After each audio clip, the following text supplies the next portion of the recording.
Salut les kikis. Salut tout le monde. On va tout de suite voir la séance de ce mardi là, tranquillement. Aujourd'hui on va travailler le corps, ce qu'on appelle abdos, carré des lombes. On va bosser un petit peu ça, voilà, en espérant que vous ayez un énorme six-pack à la fin et que vous ayez une bonne tenue de dos quand vous reviendrez avec des barres d'haltéro à la salle. Allez, on vous explique ça de suite.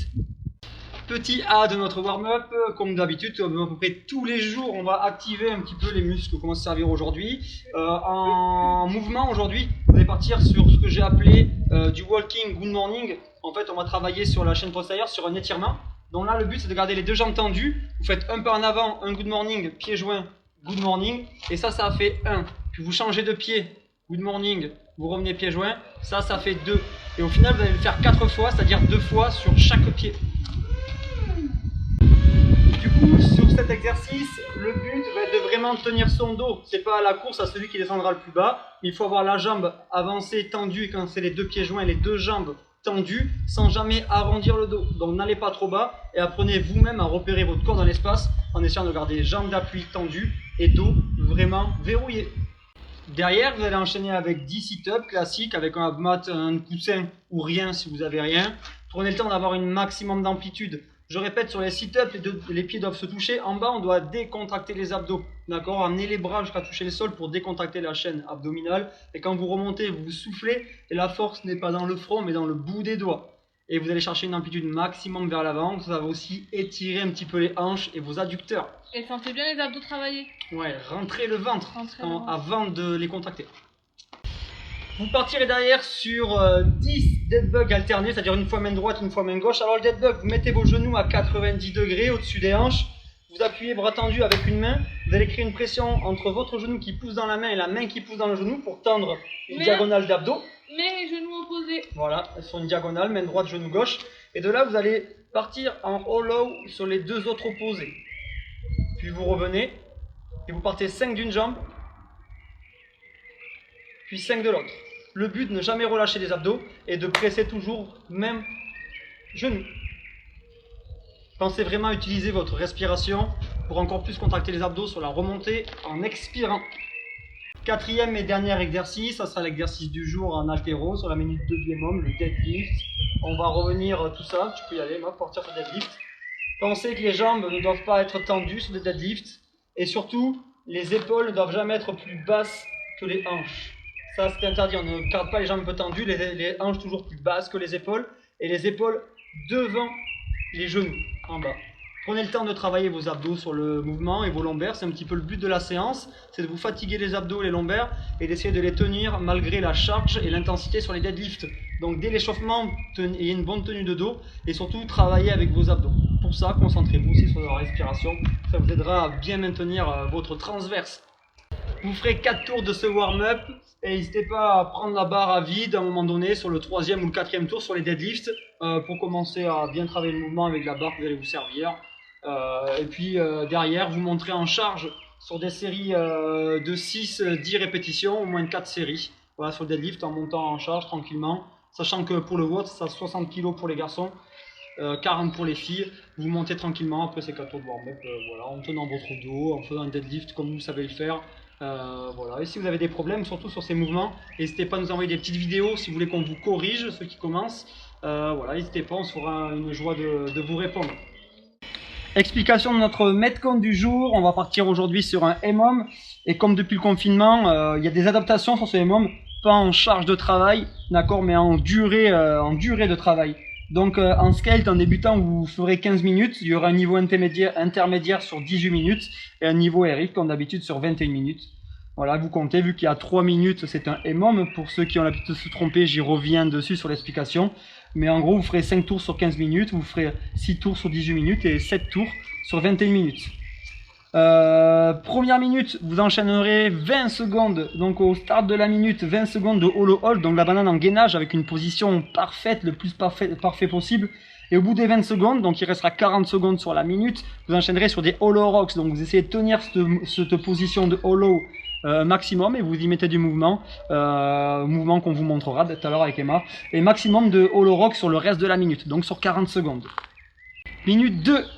Vous vous relèverez de vos hollow rocks, vous irez chercher votre barre de deadlift et vous partirez sur un maximum de deadlift, comme je l'ai dit tout à l'heure, 60 kg pour les garçons en RX, 40 pour les filles. Les barres là, vous allez vous munir de ce que vous pouvez. D'un dumbbell, de 2 dumbbells ou de 2 kettlebells, ça marche aussi. Le but, c'est, comme je vous l'ai expliqué, c'est malgré qu'on ait un petit peu moins d'abdos, c'est de, malgré cette charge de travail sur les abdos, de tenir votre dos sur les répétitions. Donc même si vous allez y mettre avec des poids légers de l'intensité sur les répétitions, le but, je le répète, est de tenir votre dos avec une position parfaite. Charge légère, position parfaite. Ne sortez jamais ça de votre tête. Minute 3, minute complète de récupération, un petit coup d'eau, un petit café. Et vous vous allongez au sol avant que ça reparte sur les hollow rock et vous faites 5 tours minimum en scale et 7 tours maximum en RX de ce boulot. On vous montre les mouvements de suite. Pour revenir sur notre petit travail du hollow hold et du hollow rock, on va voir comment se replacer comme il faut. Donc vous mettez les pieds à plat, genoux à 90 degrés et vous allez essayer de contracter vos abdos, d'arrondir le dos et de remonter les mains jusqu'à vos rotules, voire même un peu plus haut. Le but, c'est de garder toujours pareil, cette contraction abdominale et ces vertèbres, le dos bien arrondi.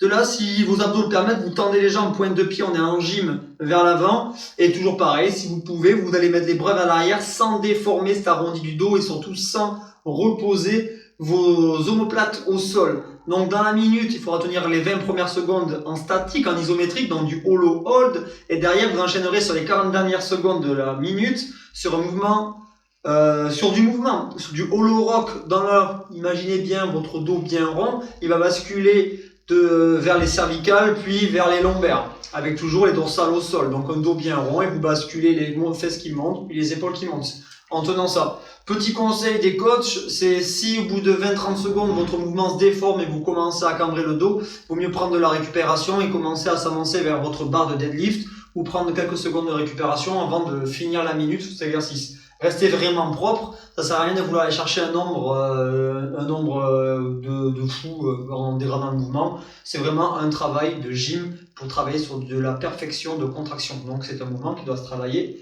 avec une exécution parfaite, les amis.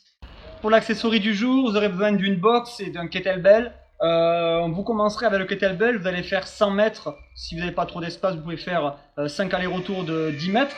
Le but avec ce kettlebell, vous le tiendrez d'un côté et c'est de marcher avec le corps le plus droit possible. Donc pour lutter contre le kettlebell, vous allez devoir contracter vos obliques et rester le plus droit possible. Vous n'avez pas le droit de marcher vraiment en contraction totale de vos obliques et encore moins le droit de marcher avec un corps qui se penche du côté du kettlebell et une colonne vertébrale complètement désaxée.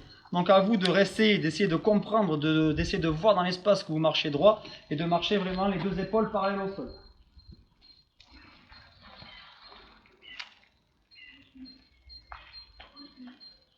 Pas marcher, mais bon, vous manquez pas de ma posture, j'arrive pas encore très bien à marcher, mais le but, ça doit chauffer au niveau des obliques opposés sans avoir une contraction totale. Donc vous ferez 100 mètres sur ça. Du coup, deuxième exercice de l'accessory, ça va être du plank step up. Je vous montre ça de suite. Vous partez en planche sur les mains, 2 pieds sur la boxe. On vient engager son nombril, on aspire fort son nombril. Sans que les fesses soient trop hautes, hop, on reste en planche. On va venir descendre un pied, puis l'autre, et on va remonter du même pied qui est descendu. Et on change de jambe. Ce que je viens de faire là, ça vaut 2 répétitions. Ok, vous en ferez 20 répétitions.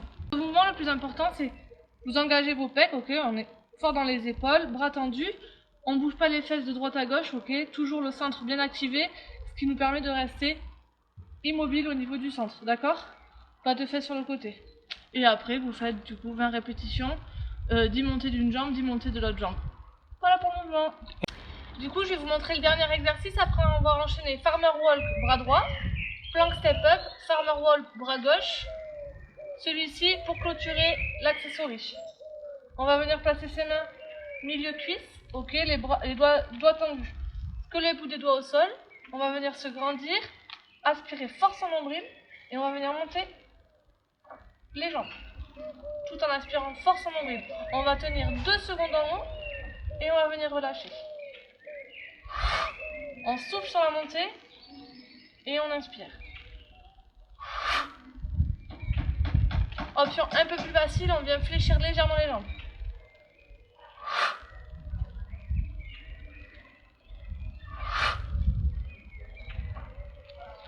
là, du coup, ça. C'est quoi? 20 répétitions. Oui, bah, je veux dire. 3, 2, 1. Vous ferez donc 20 répétitions de cet exercice. Pensez à bien garder 2 secondes de contraction en haut surtout. Ok, et pensez à votre respiration. Vous soufflez sur la montée et vous inspirez quand vous redescendez. Et vous ferez du coup 3 à 5 tours de cet accessory. Pensez à vos obliques, à votre nombril bien aspiré et ça sera bon pour aujourd'hui. Voilà. Bon, mais voilà une séance de plus. Toujours pareil, demain on est mercredi, on vous refait une petite séance, pépère. C'est ça? On leur refait une petite séance ou pas? Oui. Un peu plus compliqué, un peu plus dur. Des abdos encore? Bon, vous verrez ça demain. Ouais. Allez, bisous à tous. Bonne soirée, bonne journée.